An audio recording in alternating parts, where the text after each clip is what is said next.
need some help getting my husband to understand how detrimental some of the things he says to my son are about his ADHD behaviors. He's one of those be tougher, if you didn't spank him, this would end. And you cannot beat ADHD out of a human being. What in the world is going on? This is John with the Dr. John Delony show about your mental and emotional health and your marriage and your kids and your job, whatever you got going on in your life. We're here. 1-844-693-3291. It's 1-844-693-3291. And show's not just about opinions, right? I try to do my homework, and when it comes to the actual research on some of these questions that we get, and if I don't have the right answer, I like to reach out to a friend who's a professional who lives in some of these spaces to get some wisdom. And so just know, man, if you call in the show, my promise is I'm going to tell you the truth. And I'm also going to say if I don't know, and I'm going to do my best to find data-supported, wisdom and not just cool Instagram scrolly things that are like, yeah, bro. So if you want to join the show, give us a buzz. Again, 1-844-693-3291 or go to johndelony.com/ask. That's ASK. And Jenna, Kelly's out of town. Actually, she's at home moving back into her house. She's finally moving back home into her house. It's been a wild 6 months for her. It has been a wild 6 months living in a hotel and all that. Yeah, so. She had a tattoo go horribly awry, and so it's been a whole thing. And now she's moving back home. It's pretty cool. So we do anything special for her being gone? Like mom's out of town? We got 1 day left. We can think of something. All right, let's go out to Arkansas and talk to Holly. What's up, Holly? Holly, yes, how are you? Sometimes when people are like, John, I like to yell my first name too. John! It's so good. What's up? Not much. Thank you so much for taking my call. Of course, thanks for calling. Sorry for hanging up on you earlier. What's up? That's okay. Well, I was just going to get your advice on something and see how it goes. Let's just see how it goes. You know what? That's probably the wisest response of any caller ever. So what's up? Well, I need some help getting my husband to understand how detrimental some of the things he says to my son are about his ADHD behaviors when he's frustrated with him. Now you're getting all into my business now, Holly. Well, it's my world too. That's in my soul. Is this kid his son also? Yes. Okay, so it's y'all's kid. Yes, our child. And I want you to know that just as the call is starting, your language is very instructive. And I'll tell you why in a minute. That's really important. But go ahead. Okay, I won't interrupt you anymore. Go ahead. Okay. Well, it's just when we try to talk about it, I'm sure that I'm oversensitive and overcompensate because I also have ADHD. Okay, maybe not. Go ahead. But he's one of those be tougher, if you didn't spank him, this would end. And we've got to get on the same page, but I kind of feel like we're not even in the same library. And I'm kind of stuck on this one. So when you say, oh man. Okay, I've got to say this first because it's just burning a hole in my chest, and then I'm going to circle back, okay? For your husband, for everybody listening, you cannot beat ADHD out of a human being. You can't hit them. You can't spank them, or whatever word you want to use for beating your child, but you cannot beat ADHD out of a kid. Period. End of discussion. All right, so I needed to say that out loud. All right, let's circle back. When you say your husband's struggling with his ADHD behaviors, walk me through. What are some things that frustrate? What are some things that are hard to live with an ADHD kid? Well, my husband's super not ADHD, so he's structured, routine, always prepared, and my son is forgetful, distracted, impulsive, forgets to where his shoes are, doesn't hear the first, couple times you ask him to do something. He may nod, but it didn't go in. Just those typical things. He's not out of control or, getting in trouble at school or anything like that. It's just at home, it's very hard for my husband to understand the world of an ADHD person because he is so regimented and opposite. Mm-hmm.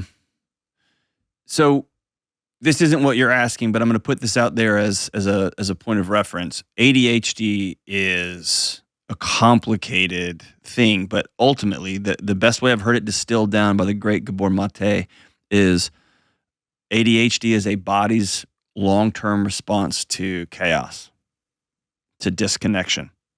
Okay. And there is even some evidence, according to Dr. Mate, that begins in utero in some cases. Okay.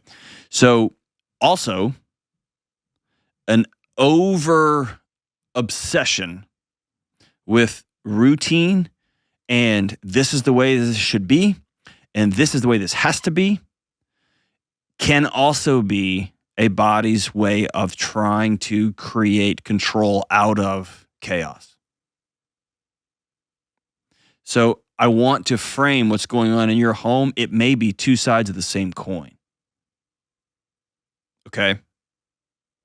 And you know this better than anybody because, as you said, you've lived with this your whole life. The thing that your son needs more than anything in the world as a starting point is to know beyond a shadow of a doubt that his dad loves him. Not how he performs, not how he gets everything right and in the perfect order, but that his dad loves him. And that, my friend, is the place from which the other behaviors can be constructed. Because I'm also not one of these guys that lets ADHD kids just run amok. That's nonsense too. They don't like that life either. I didn't like that life. I still don't like that life. I still need high accountability. But it has to start from a place of there will be no bigger fan in your life than your dad. Period. And mom is going to have to hold son accountable too, right? So here's what I see often. I see one of a couple of things. One, dad is got too much going on in his own life. And so the thoughtful, patient practice that is parenting is frustrating because in his mind and body, he doesn't have time for it. That's number one. Or there are parents who see any sort of forgetfulness as disrespect, as lazy, because they also see ADHD kids laser in on Legos or laser in on a video game or laser in on writing a novel, right? And so they say, if you can do it there, you can do it here, right? Or is that your house? Yes. Okay. All right. Well, you know all those dinosaur names. Why can you remember that? There you go. Blah, blah. There you go, man. And that usually leads to the third thing, which is moms and dads, everybody, we all do it. We use our kids' behavior as some sort of scorecard for how we're doing as adults. Yes. And if my kid can't put his shoes away, that means I'm failing, and I'll be damned if I'm going to fail. Yes. Does that sounds right? Yes. Okay. I see there's this head shake and this look of defeat on my husband's face sometimes when he's looking at him, just like kind of like he's throwing his hands up, like I don't know what to do. Yeah, and you know this because this was you as a kid. Yes, yes. But you know 100%. that there is no worse feeling being an ADHD kid and feeling like you just failed your adults to the point the adults quit on you.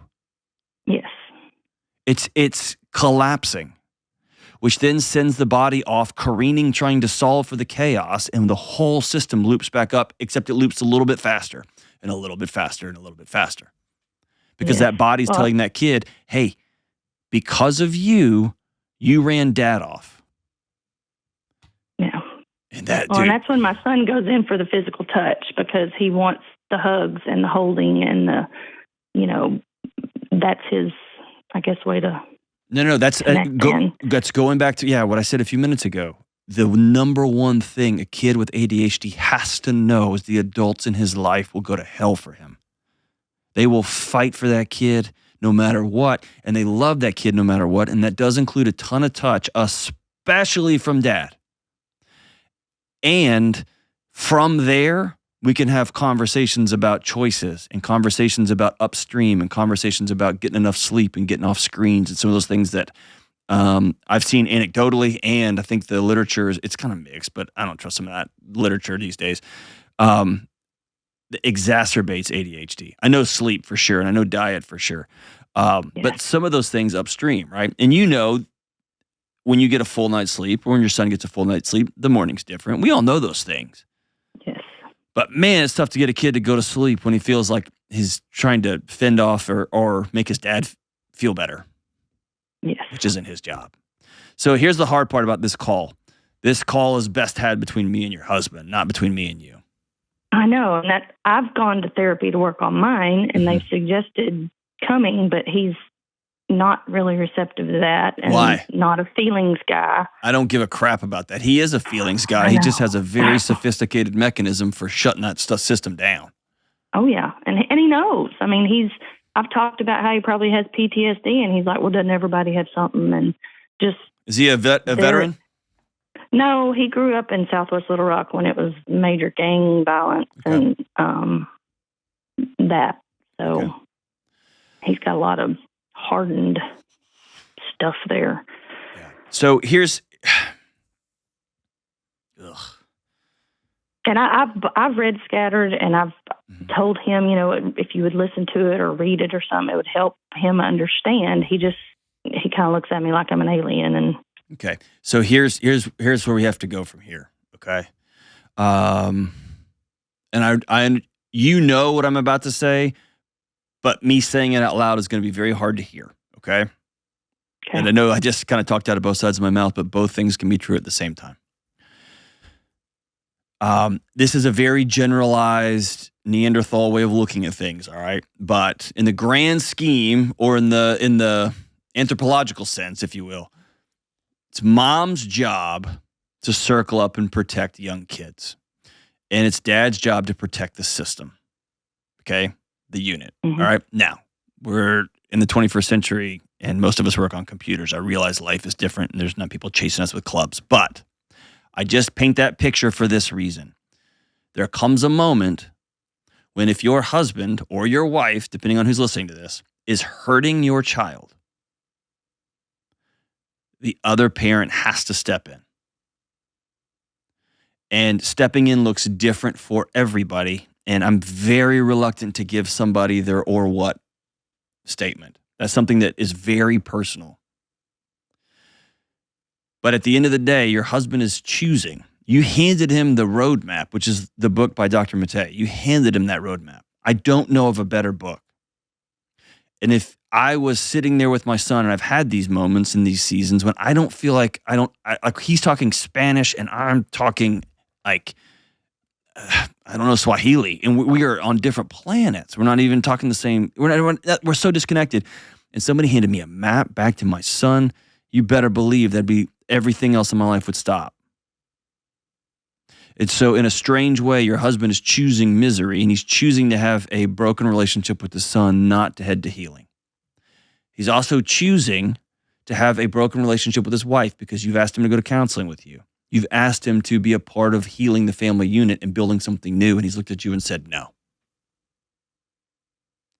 And that puts you on an island to either watch this continue with your son and let this thing continue on in another family system and yet another family system, or you step in and say, this ends with me and my son. What does that look like in real life? That looks like you when there's no fighting. And you've heard me say this 1,000 times on the show. Not in the middle of a fight, because lines are drawn at that point. This is you saying, hey, I want to go out. And you telling your husband, I want you and our son to have a great relationship, and my son needs his dad. And right now my son has a drill sergeant, or my son has somebody who's really frustrated with him, and he has the the distinct impression that his dad doesn't like him, much less love him. Would you be willing to try something else? Because what we're doing is not working. He's not finding his shoes. He's not suddenly making his bed. And more volume, more hitting, more film, those aren't working. Will you be willing to try something else? And I'm trying to intentionally make this about an offer of, I want your life to be better too. Because here's the deal: your husband doesn't want to have a bad relationship with his son. He's out of He's out of tools, right? He loves that boy. Yes. He loves that boy. Very much. He just keeps reaching into his toolkit, and he only has a screwdriver. That's it. Correct. And quite honestly, I bet his dad had no tools in his toolkit, right? No, probably not. So he's trying, right? And I love that. His dad says all the time, I see him in me, because his dad's like super soft guy now, but he'll say, I see him, or me and him all the time. Does he like that, or is he trying to avoid that? My husband? Mm-hmm. Well, I mean, my father-in-law says that about my husband. He'll say, gotcha. I used to be like that, and now he's different. He's retired. He's looking back on everything, and so that surprises me, because he is such a soft guy. I know many men who look back and say, man, I would have done that differently. And sometimes it's, I would have kicked my kid out of my basement. Right. I let my kid play way too many video games, and I would have had his butt in a gym. I would have had his butt out of the house. I would have signed him up for stuff. And also, there's a lot of dads that look back and say, my God, what did I do? I tried to beat love into my child. I tried to beat mental illness out of them. I tried to yell and kick and scream peace into their heart. And I tried to get a kid to make sure that I wasn't mad, and that was never the kid's job. Man, that's a common regret. A really common regret. So I want to honor the fact that your husband loves your son. I know that. I also benefited greatly from having a wife that said no more. Because I was really frustrated when my kid was 2, when my kid was 3, and my kid was 4. I didn't know what I was doing. And I had a wife that said, this has to stop.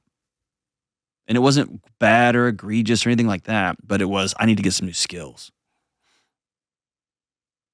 And I would put my relationship up with my son over anybody's.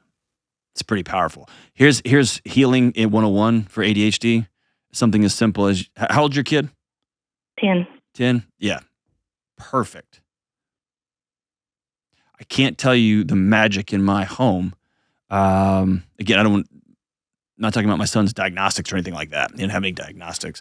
That they start a weekly breakfast together, and they just go talk and they hang out. That they play and wrestle together. That we're practicing. So when your kid forgets his shoes, cool. Let's go find the shoes. And if you choose to not know where your shoes are, then you're choosing to not go fishing, man. Because we only have this much time to go fishing. And there's 1 or 2 times we cancel the fishing trip, and it's a bummer for everybody. But we can't go fishing without shoes. And kids learn upstream about choices and learn upstream. And it's not this panic and this yelling and this, oh my gosh, Dad's going to be so mad. My kids know they really, really can't make me mad because I don't give them that power. All of this is creating a peaceful home so that the kid whose body is over fired up all the time can actually function. Just turns the music down on everything. And you've experienced that, right? Yes. Yeah. I'm sorry that you have to watch this because I know it's hard to watch. It is. It's especially when I know, because a lot of it is I know what to do, but I kind of lack the structure to follow through with some of it because I get, distracted. And it may really be important for you to work, if you've got a chaotic home, because I guarantee you and I could have another 2 or 3 phone calls because this isn't the only thing going on in your house, I know. Exactly. Well, we've worked on, because like I said, I've gone to therapy and worked through a lot of things. And thank goodness Dave Ramsey found his way into my husband's ear several years ago on the deer stand. And so we don't have money fights anymore. So this really is kind of the last, but you're right. There are several other layers that kind of come back to this. Okay. Well, if he would have the courage, I would love to talk to him, and with a spirit of love and a spirit of, hey man, there's a different way to do this. Okay, I'd love appreciate to. that. And this isn't me wanting to fight anybody. I don't have no interest in fighting anybody. But I do want dads to learn new tools for how to love their sons. And I want parents, both moms and dads, to have new tools to create households so that their kids can be successful. And we've just had a generation of kids that we thought we'd just get louder and get more angry and more raged out, and that would work. And look around, guys, it's not working. It's not. And for the bro downs listening to the show, no, I'm not talking about not holding kids accountable. Accountability is a cornerstone. No, I'm not talking about getting rid of consequences. Are you kidding me? Consequences are critical. But I'm also talking about 10-year-olds. 10, 6, 4, 12. Moms and dads, we can do better. Thank you for the call, Holly. I'll be here for you guys. Holler at me anytime I can help. We'll be right back. Good folks, slowing down is a critical aspect of mental health. Calming music, prayers, meditation, they're all great ways to find peace. And Hallow makes it easy to start a daily practice of meditation. Hallow is the #1 prayer app in the world, and you can tailor content towards your faith tradition. From scripture readings and prayers to journaling, Hallow makes it easy to practice prayer, meditate, and build a deeper, more meaningful spiritual life and rediscover true peace.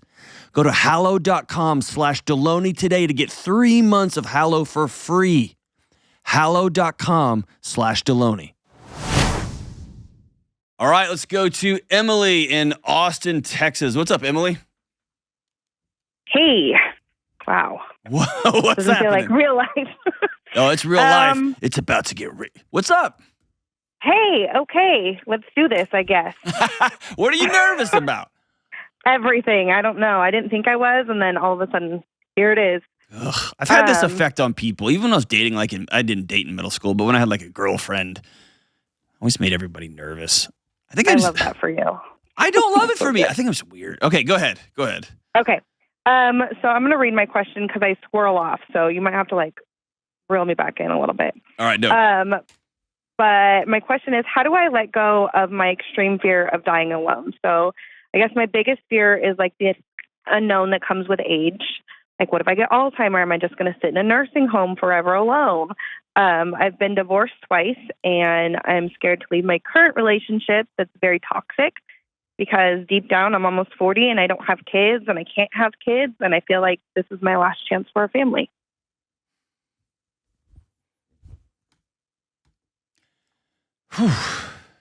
Too much? No. This is one of those rare calls that probably more than anything I could say, if you and I were just sitting down talking somewhere, I would just sit in silence for about 30 seconds, and then I would ask your permission if I could give you a hug. And I would hug you to the point that it got a little bit awkward, and then the point where your shoulders could drop. And you could feel that I love you, and that there's not something wrong with you. Because there's not.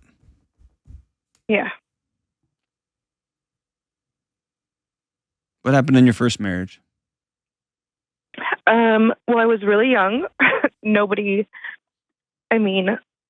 So growing up, I always just wanted to have a family. I did have siblings, but they were older, and so I kind of grew up as an only child. And so I was 18, and a situation presented itself to get married to someone with 2 tiny little kids, and so I did.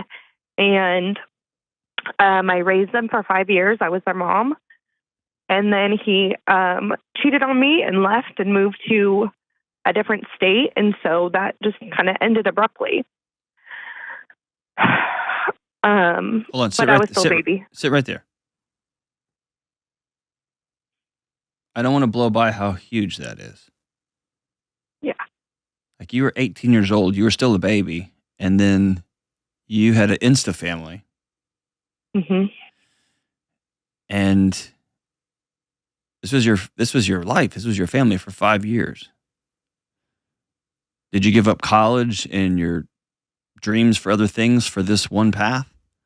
Oh, yeah, absolutely. Yeah. I was a crazy person who had my whole life mapped out, because we don't know any better. And, just threw it all to these babies because they were mine. Yeah. And you didn't just get left romantically, which is brutal. You didn't just get cheated on, which is brutal. This cat stole your family. Yep, he stole my babies. And he took your heart with him, right? Absolutely. Yeah. I was very empty for a long time. Yeah. All right. So then what happened in the next one? So then I waited a long time. And when I was 30, I got married again. We eloped and because why not? Because why not? And he was a soldier, had a lot of PTSD, got into some really heavy alcohol addiction to where he was going to rehab, went to rehab a couple of times, did a inpatient where I had to take him to the hospital to detox a few times, and then sent to a 3-month rehab. And during that stay, he just decided he wanted a life of solitude. So 3 years into our marriage, we just didn't have a marriage anymore.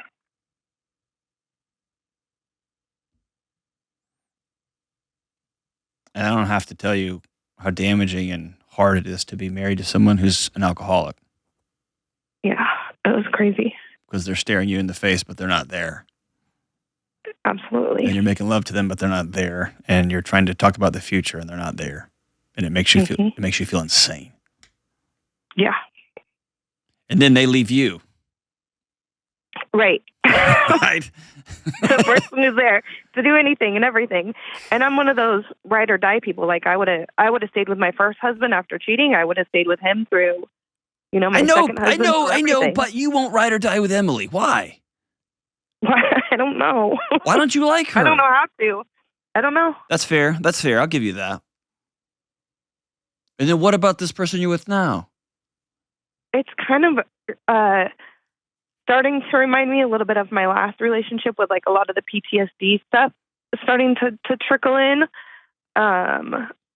He's a police officer with, been a soldier and war stuff coming up, but also just it's smothering. It's too much. Constant phone calls and texting and this and that. And it's it's overwhelming. It's just too much. And so we don't know how to communicate well with each other. Have you sat down and said, hey, this is a lot? Absolutely. And he just says, I don't really care what you think. This is how I'm going to roll. Yeah, it's kind of been hey, I need a boundary of I drive to work for 10 minutes. I just need to not talk to you for those 10 minutes. Or I can text you that I'm on my way home, but I need to be able to just drive home for those 10 minutes and just decompress.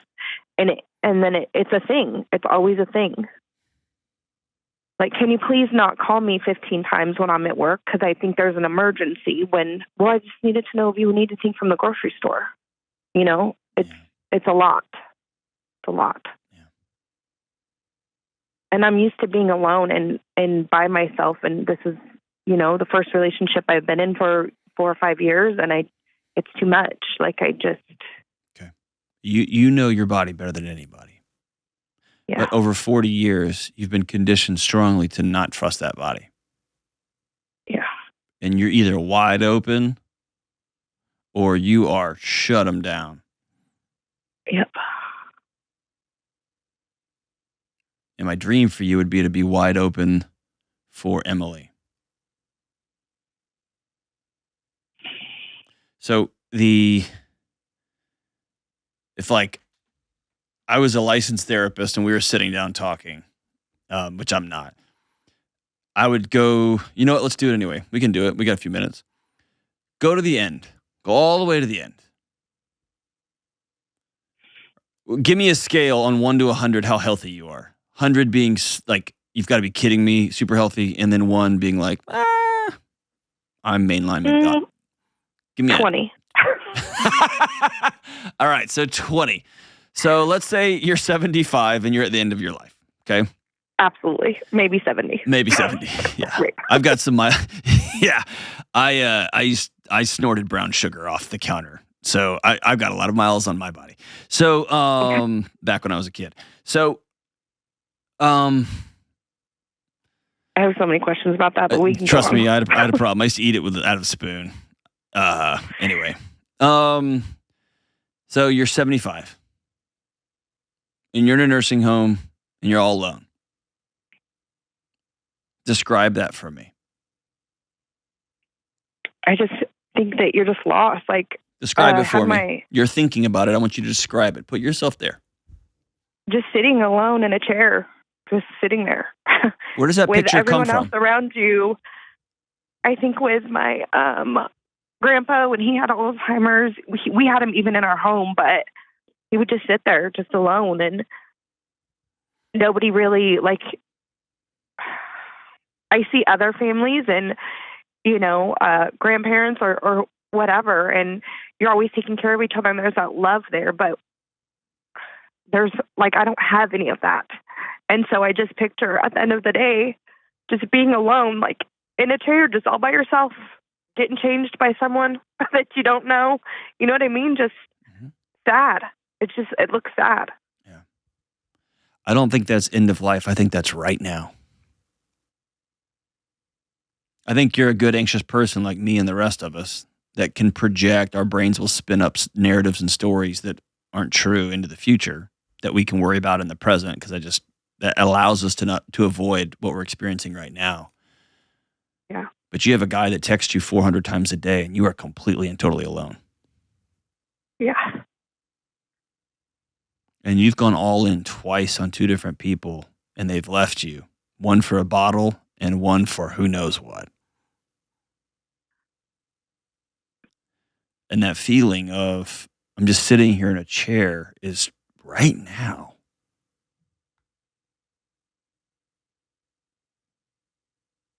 Fair? Yeah. So here's my question.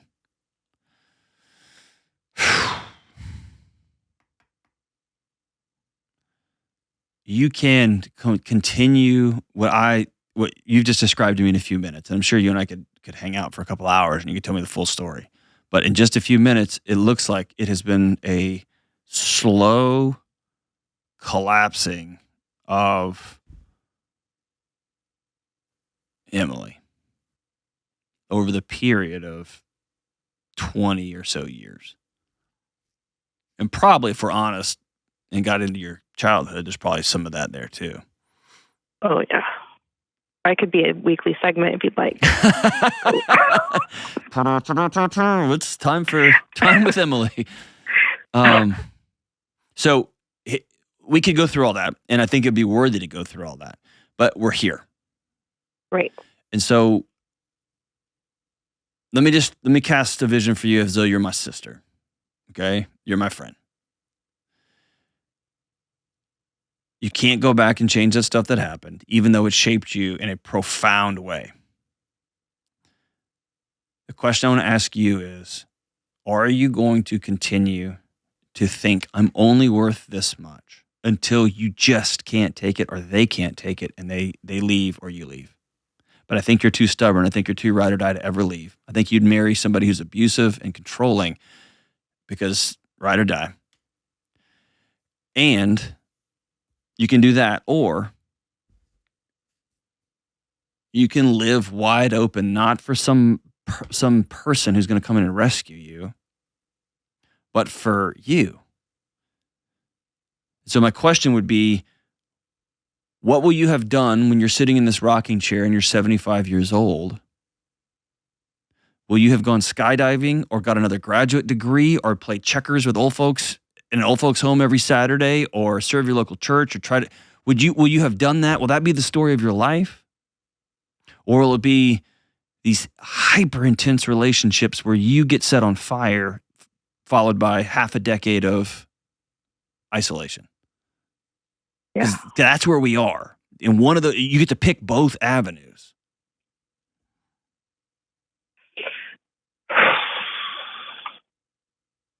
Do you have a gang of like women there in Austin that you hang with?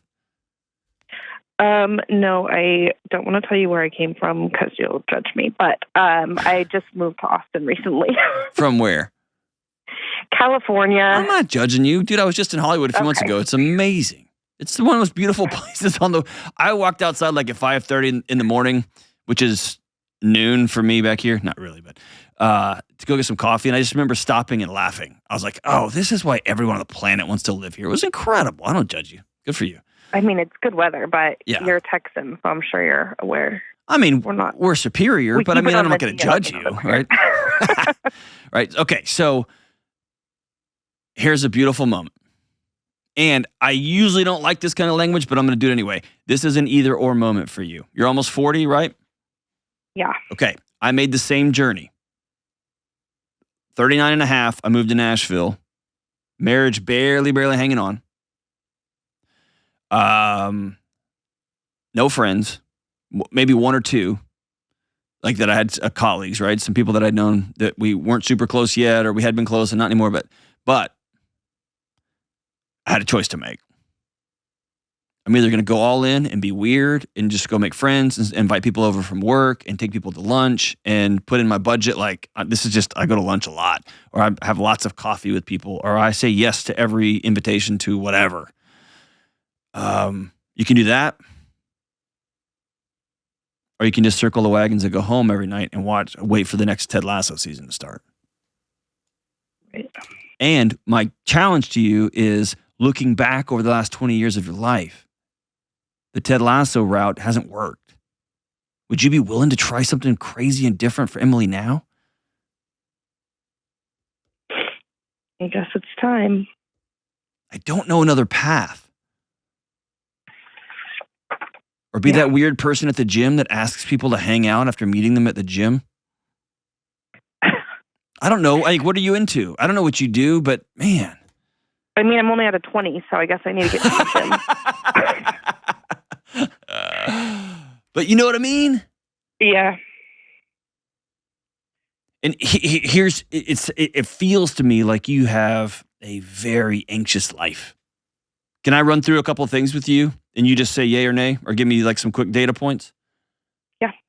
Do you owe money? Yes. A lot?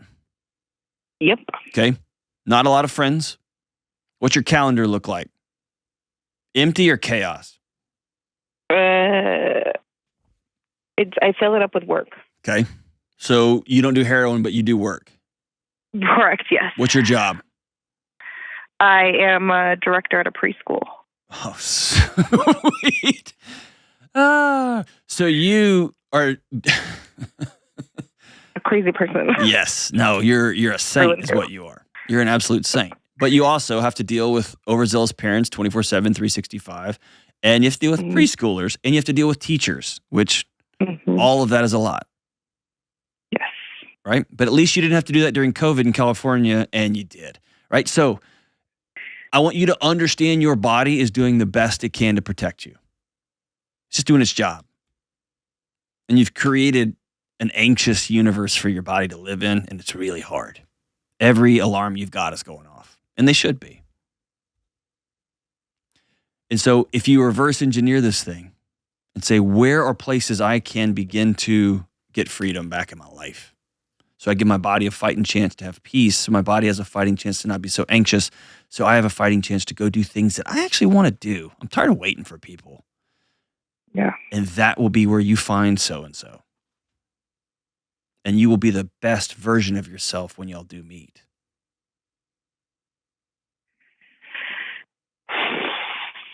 I know that's the worst. I know it's the worst. Go pack my bags. No, don't pack your bags. You know what I mean? Yeah. No, all right, so what if I did this? So I work with Dave Ramsey here. What if I gave you a year of Financial Peace University and the Every Dollar app to help you pay off what you owe? Would you do it? That'd be amazing. Okay, done. If I gave you my book, Own Your Past, about dealing with your childhood stuff so that you can be a functioning adult, would you read it? Absolutely. Done. If I gave you 3 or 4 sets of questions for humans so that when you're going out and being weird, you could be like, hey, I got these cards, and they'll either go, you're an idiot, let's do this, which is awesome, or they'll be like, okay, and it'll give you a pass. If I give them to you, will you actually use them? I will level my weirdness for you. Absolutely. Yes, Excellent. let's do that. Excellent. And then it's just going to be, I give you some tools, but you're just going to have to go out and be weird and take a risk and go make friends and get a community and start looking in your life for ways you can not be surrounded by a bunch of clutter and not be surrounded by nobody. Yeah. And let's be honest, that fear you have at the end of it all, that's real. That's real. Yeah. But it's more a symbol. It's a representation of the death of this fantasy you've had since you were a very little girl, which is I'm going to have a family. And I'm going to be at the epicenter. You've probably already have a picture in your head of the Thanksgiving where one of your kids brings home somebody the first time. I mean, I did, but now I'm almost 40. Oh, so what? Now I'm just a crazy aunt. But that's okay. I know. If you got pregnant right now, they would treat you like you're 1,000 years old or whatever. But here's the deal. Yeah. I don't think you're done. Can I tell you my mom's story? Have you heard me say that on the show? Bits and pieces. Yes, about her going back to school at 42. Yep.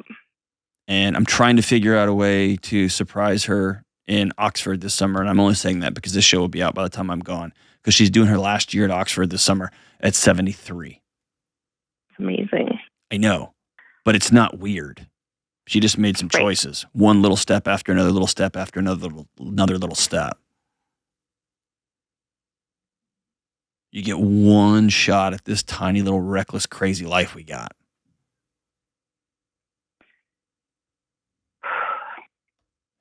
And you are worth so much.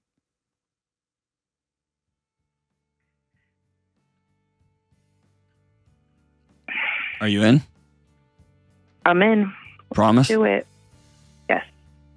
All right. If you will take a picture of the people at your first weird little dinner party that you're going to throw. Okay. Send it into the show, and we will post it in the show notes. We will all celebrate you. Everyone across America will celebrate you for going to be weird. And look, here's why it's important, because you're going to provide people a picture of what it looks like to go out and take a risk. Just go out and take a risk. Because you know that being alone is killing you. You know that putting up with abuse and toxicity or whatever is going on in your life. And I'm not just talking to you, I'm talking to everybody listening. Whew. It's killing you. So try something different. You're worth so much more. We'll be right back. This show is sponsored by BetterHelp. Folks, take a minute to think about how much time you spend on yourself. It's easy to get caught up in what people need from you and want from you and never think about what you need. And then you end up too stretched out, burned out, all of the madness of our current world resting on your shoulders. Look, sometimes I put my head down to work and then realize I haven't had a meaningful conversation with my wife and kids all day. I get focused on what I'm doing and I'm running, and I don't know how to come back. And therapy is a great way to learn new skills that make you the best version of yourself. They help you set boundaries and still have energy left to help others without leaving yourself behind. So if you're thinking of starting therapy, give BetterHelp a try. It's totally online to fit into your schedule. You just fill out a brief questionnaire to get matched with a licensed therapist, and you can switch therapists at any time for no additional charge. So find more balance, find wellness with BetterHelp. Visit BetterHelp.com/Delony today to get 10% off your first month. That's BetterHelp, HELP.com/Delony. All right, we're back. Let's go to Manhattan and talk to Omar. What's up, Omar? Dr. Delony, how are you? Partying, man. What are you up to? That's not true. I'm not. Been, I'm at work. What's up, man? I'm off from work today. I took a couple of days off. I'm about to take my daughter to a water park for little celebration of her finishing school this last Friday. Dude, Dad of the Year, man. Way to go. That's awesome. Well, give it a couple minutes. Let's see how you're feeling about 12 minutes. All right, let's do it. Go for it. All right, man. My wife, deceased wife, we couldn't conceive, so she. Whoa, you just blew by that. Your wife passed away? Yeah, a long time ago, like 7 years ago. Yeah, we were married for 9 years. She could never conceive, so we did uterine surgery, 3 cycles of IVF, postpartum depression, modulation of progesterone and estrogen all over the place. She had a friend who adopted a little girl from China. Guess where this is going? We start the process, and 18 months later, we bring home beautiful little 26-month-old, our daughter. And then 3 weeks later, she gets a nosebleed, doesn't stop, computerized tomography. 9 days later, it's already stage 2. Within 9 months, she goes to be with the Lord. So this was back in 2016. So whoa, hold on. I need a minute. You may not need a minute. I need a minute. I've had years. I've had years, Dr. Delony. I know, but you talk so fast through it. I know you're also running on string and duct tape too, bro. Yeah. What was her name? Her name was Bonnie. Name was Bonnie, and she amazing. Yeah. And she was gorgeous, beautiful. She loved Christ. I met her in church. I mean, was she funny? Thin, tall, green eyes, hilarious. She was wonderful. Did she put up with your nonsense? Remembering. Yeah. So she's sainthood, I believe, and I think the purpose of the call is predicated on the image and ideology I have, sir, of living in a way to honor her life through my parenting. Okay, you with me? I'm with you. So I am an accountant. I had just passed the CPA exam. I was working in the city, and then stopped everything to take care of her. And then after she passed, never thinking I would have to cash a life insurance check, but I didn't have to go to work. So a mentor of mine told me about a fantastic job as an auditor for the state in the Department of Education with 35 hours, very good, close, edging on 6 figures. But the point is, like, 40 days off a year, no nights, no weekends. So I guess the point of my question is, how do I not resent myself and the career trajectory I have in like this 18-year slog, 16-year slog of like just sacrificing everything to make these good choices for my daughter? Do you know what I mean? I could go on. There's lots of details. I super funded her 529. It's, God willing, it'll pay for medical school or dental school or business school or in wherever she wants to go. Hey, Omar. Hey. Yes, sir. You've done real well. Thank you. No. I'm not blowing smoke at you. Your shoulders are up around your jawbone right now. I can feel them. Drop them real low. You've done a real good job. Thank you, sir. That little girl won the cosmic lottery getting you as her dad. Yeah, you haven't heard the jokes. I mean, I know. I think I'm funny, but I appreciate that. No, the whole thing, right? And I'm like you. I laugh at inappropriate times, and if you're not laughing at this point, I don't know how you stay sane, right? I do. What's your ethnicity, Omar? Jordanian. My mom was from Germany, and my father was Jordanian. And okay, hold on. So you've got a Germanic Jordanian walking hand in hand with a young Chinese girl down Manhattan. Yes. Totally normal, dude. Totally normal. Yeah. Right? I mean, the whole thing. Man. Listen. You have done so good. So good. Thank you. Now, Yeah. Now listen. 2 things that are super common when we lose somebody we love, especially over the long haul. Number one, many of us don't have the tools for that. I know all the textbooks, all the whatever. If my wife passed away tomorrow, I can honestly tell you I don't know where I would start. You get the grace you need. I know you do. I know you do. But you know where I would end up? I can almost already tell you. I would work like a maniac. And I would try to make sure every variable in my kid's life was sealed up and buttoned up. Because my body would be saying, okay, you're the last one, you're the last one, you're the last one. What about you? What about you? And I would dedicate my life to buttoning up every variable. You've done that. The second thing that's really hard is you're constantly looking at this beautiful little girl, but that was y'all's dream. Yes. Yeah.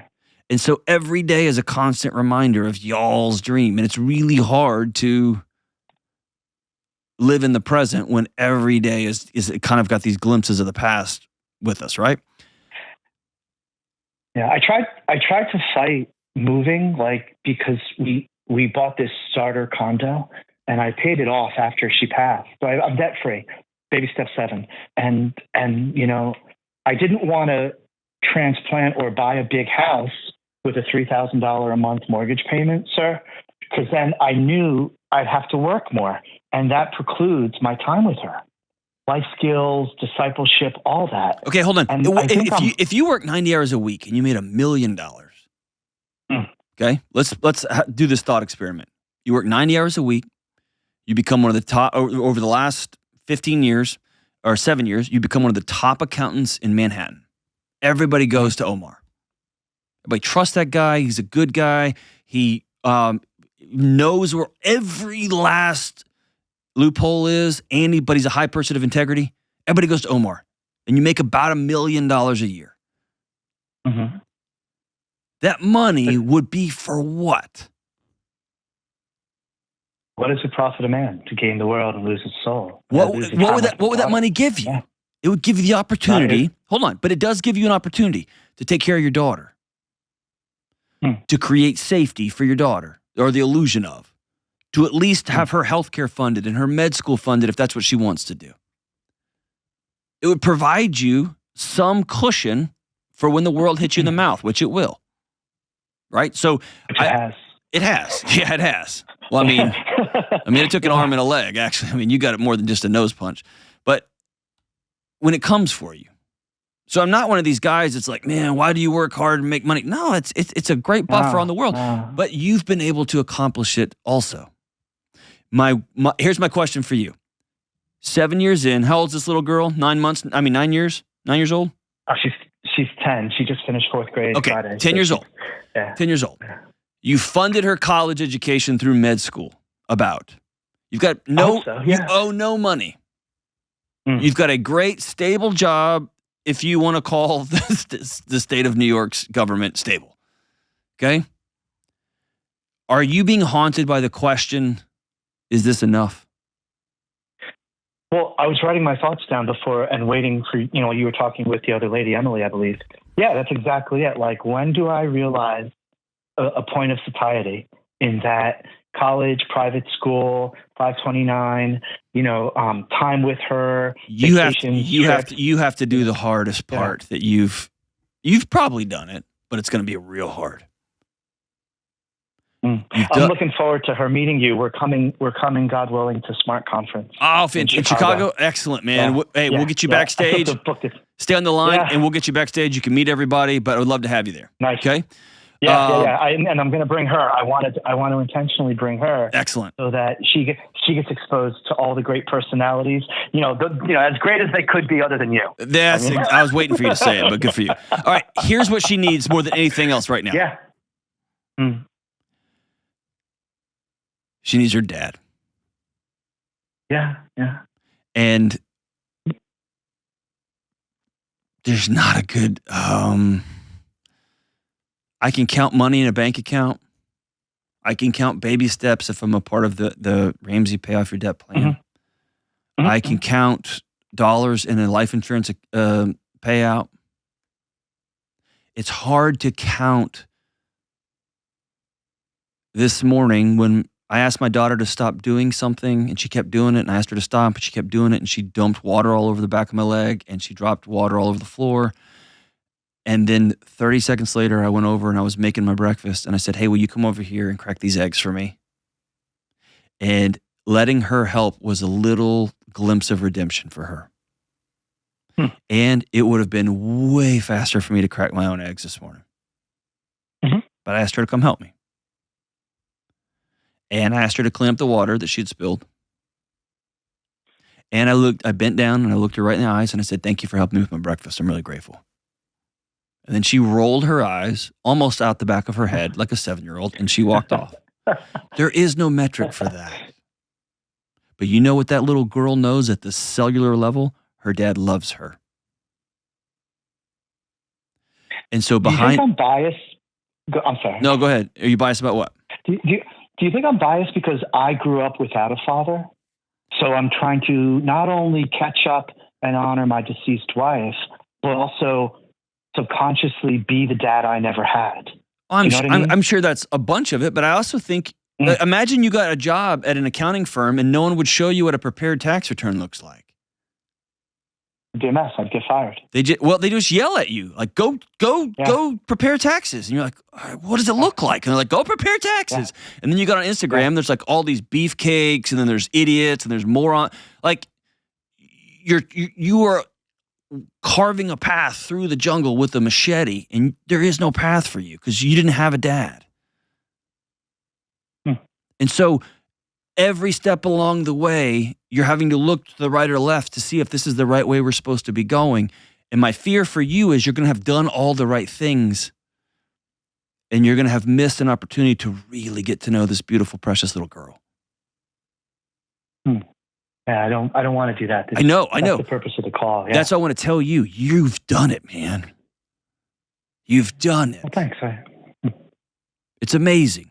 What you are giving your daughter is a real-time picture of what it looks like when all the plans in the world get set on fire overnight. And you're giving your child a real-time picture of what grinding it out over the long haul, making about 1/3 of your quote-unquote market value in service of this precious little girl. And that's really hard when she's like, oh my gosh, Dad, you don't let me do anything, right? That's super annoying, right? And I can imagine that it would be easier to be thinking about an accelerated tax season than talking about periods in the next couple of years. Or talking about, like, all that's on you, man. That's all going to be coming. Yeah. And the more you put in the relationship equity on this side of the hard conversations, of the dating, of the being a teenager and the taking the subway by yourself, all those things, which are tiny little rituals that are just y'all's. You've probably heard me on this show say every Tuesday of my life, I go to breakfast at Waffle House with my son. I don't miss those days. I just don't. And if at the rare moment I have to, because I'm out of town at a speaking event or something, we make it up that same week. But just in the last few weeks, we've had some conversations that would not have been possible had we not tilled the soil for the last 2 years. And so I want you to look around and say, exhale really deeply. Omar, well done. Yeah, I think sometimes I wait for Christ to say that. So when people say it, I on my own in my own thoughts, I think you don't know. You don't know what I've been through. I know, but listen to me. But and I'm not implying that for you. No. I know. People confuse me with Christ all the time. I'm just kidding. Nobody ever does. Nobody ever does. But listen, and this is important. I remember a speaker, and I have this image, it's burned in my mind. It's one of the few times that I walked away. It was a before and after moment for me. And I believe it was in Haiti, but maybe Rwanda. It was one of the two. And anyway, there was just devastation, and some missionaries showed up, and they were trying to be do-gooders and, like a weekend kind of thing. And They were going on a tour where there was just a mass slaughter of people. And there was a monument to the slaughter. And there was a pastor there. And one of the people asked the pastor, how do you still believe in God and see all this? Mm-hmm. And the pastor's response changed the way I live my life. He said, oh man, I stopped asking a long time ago, where is God? And I started asking, where are God's people? Exactly. And often when you ask for a sign, it shows up in a neighbor. When you ask for words, you ask for, will you speak to me? Some idiot on a podcast, Mako, right? It's in the homeless person when you walk out off your stoop. It's in the bus driver as they smile to you. It's in the Uber driver there downtown. It's in your exhausted boss. It's in that little girl. And so you can white knuckle, you can hold a fist so tight so that this never happens again because you've been through the worst of the worst of the worst. You held the love of your life's hand as she left. Or you can open your hand and say, come what may, here we go. Yeah. I've taken care of my daughter. We're good. She's good. And now we're going to spend days at the water park like today. We're going to spend days at the park. We're going to spend days laughing and going to see plays. And we're going to spend days serving the poor. We're going to spend days building core memories so that little girl never for a second doubts if her daddy loves her. We're going, God willing, in 3 weeks to Athens on a short-term missions trip. There you go. I'm so excited. It's awesome. Yeah, for discipleship, to show her, hey, not everybody goes to a private school. And also. Yeah. Hey, your daddy loves you. Well, I got her passport. Yeah, I mean, I know that. No, you keep talking about achievements. Listen. Can you blame me? Yes, I can. Gosh, teaching relationships to accountants is the worst. Listen, so you can't 10 key this one, but I'm going to give you a 10 key thing for it, okay? Yeah, there is no equal sum algorithm on this one. All right, here we go. I'm solving for peace, man. I'm solving for peace. Okay, every day of your life, twice a day, morning and evening, say, can I give you a special dad hug? And she's going to say, what's that, Dad? Yeah. And it's when you put your hands on the side of her face and hold it. And she's probably brilliant like her old man. And you can tell her some weird podcast guy told me that this helps. And look her dead in her eyes and say, I am so grateful that God picked me to be your daddy. You're wise because that's the glavus tissue on the cheeks and that's on exactly the palms. Right. That's exactly right. Yes, there's a lot of neuroscience behind it, but yes. I leave that to the Hubermans and the Tias of the world. But listen. Very good. Yes, that's right. Put your hands on her face twice a day and look her in the eye and let her know every single day you are so grateful that you get to be her dad and she gets to be your daughter.